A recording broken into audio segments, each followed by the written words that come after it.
Now, you mentioned we're here at the Billy Joe Saunders workout here at BXR in London. Billy's on the card in November with KSI versus Logan Paul rematch. Devin Haney's on there as well, of course.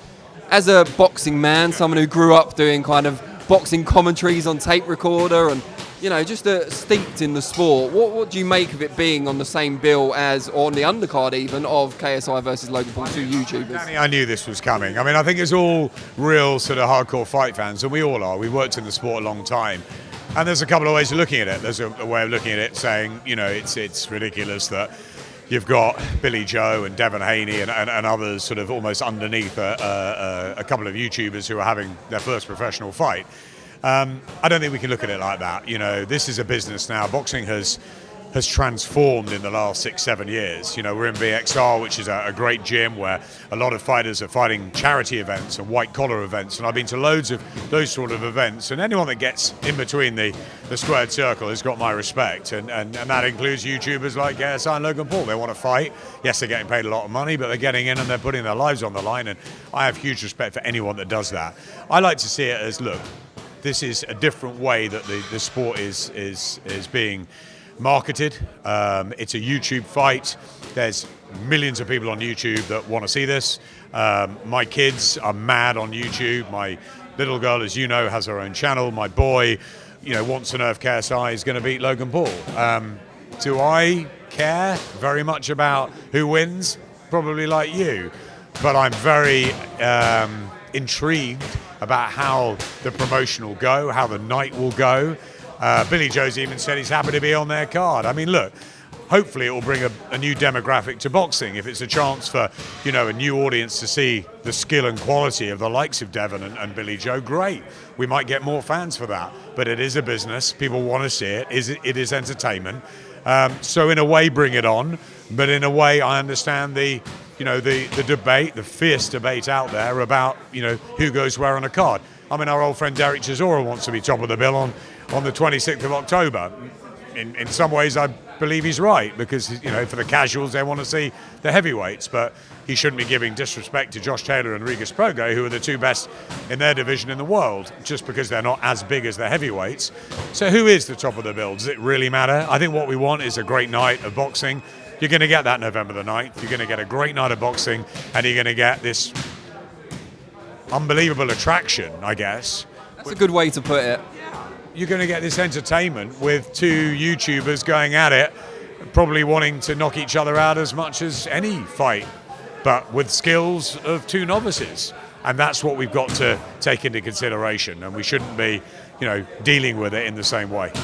So with that in mind, and an obvious question, give us a percentage. How likely is it that this ends up on Sky Sports? It's highly possible. It might end up on Sky. We don't know. We're in discussions at the moment. We've got to look at a number of things, a number of platforms, a number of... Box office? Possibly. We've got to look at all the considerations and what we believe is best for the business, best for the growing Sky business, that we can't sit still, we can't ignore these things. When my son said to me last year, and I wanted him to tell me whether Lawrence Okoli would beat Isaac Chamberlain or the other way around, he said, who cares? I'm watching KSI tonight. He said, who are they? Yeah. So actually, we've got to be aware of what's happening in the entertainment world. And if the entertainment world wants to choose boxing and not tiddlywinks or golf or some other, you know, whoever, rugby or whatever, they're choosing boxing.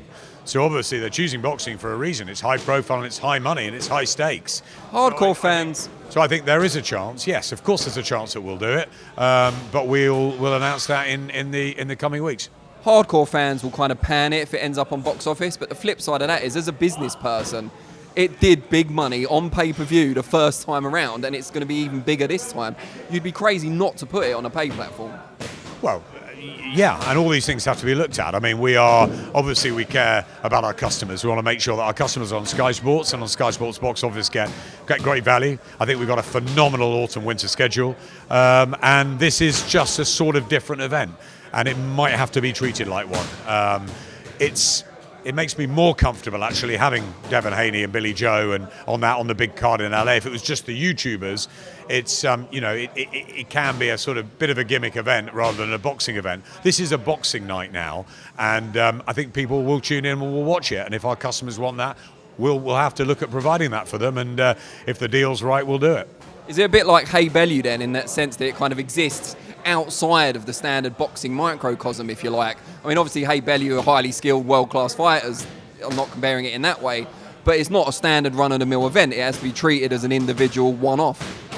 A lot of things get panned before the event, don't they? And a lot of things exceed after the event, or a lot of things don't live up to the event. We don't have a crystal ball. We didn't think Audley Harrison and David Haye would be, as much of a mismatch maybe as it was. And Eddie and I were talking about that earlier today, how he was, they were standing on tables and saying, put all your money on Audley, and Audley's going to shake up the world. And it didn't work for him that night, and we know that. It wasn't great in the reign of Hamburg when David Haye didn't do what he said he was going to do against Vladimir Klitschko.